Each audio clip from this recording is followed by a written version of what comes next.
એક જણો પેન બનાવવાની એક જે ફાઉન્ટેન પેન પહેલાં આવતી ને શાહીના ખડિયાવાળી એ બનાવવાની હજી નવી નવી શોધાણી જ હતી ને એની એક કંપની હતી ને એમાં કામ કરતો હતો, એનો ક્લાર્ક હતો. એટલે હવે આમ માણસ સારો હતો.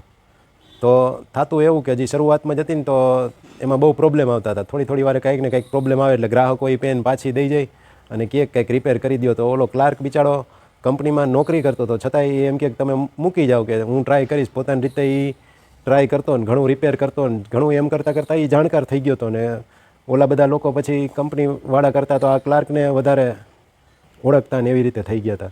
તો એક દિવસ કંપનીના માલિકને થયું કે આ તો ખોટે ખોટો કારણ વગરની સહાનુભૂતિ કમાય છે. એટલે એને ખખડાવ્યો કે ભાઈ તારે આવું નહીં કરવાનું, અને બહુ એવી તેવડ હોય તો કે કંપની તું ખોલી નાખ. અને પછી માણસ ત્યાંથી નોકરી મૂકી અને જાણકાર તો થઈ જ ગયો તો રિપેર કરી કરીને એને કંપની ખોલી. હવે ઓલી જે કંપની હતી જેને ટોણું માર્યું હતું એનું નામ નિશાન ન રહ્યું, અને આ ભાઈએ જે ક્લાર્ક હતો અને જેને કંપની ખોલી એની પેન આખા વિશ્વમાં પ્રખ્યાત થઈ ગઈ, પાર્કર પેન, જેનું નામ તમને પણ ખ્યાલ હશે. તો આવી કંઈક રોચક કહાની હતી પાર્કર પેનના માલિકની. એટલે ઘણી વખત ક્યાંક કોઈક ટોણું મારતા હોય ને એ પણ જીવનમાં આગળ વધવામાં ફાયદો કરી જતો હોય. એ ટોણું જો પોઝિટિવ રીતે લેવામાં આવે તો, નકર તો ઘણા એમ કે એ તો બોયલા રાખે આપણે ક્યાં લાગે એમ કરીને ઉડાડી નાખે તો એ કંઈ કામમાં ન આવે, ખખેરીને ઊભા થઈ જાય એની જેમ.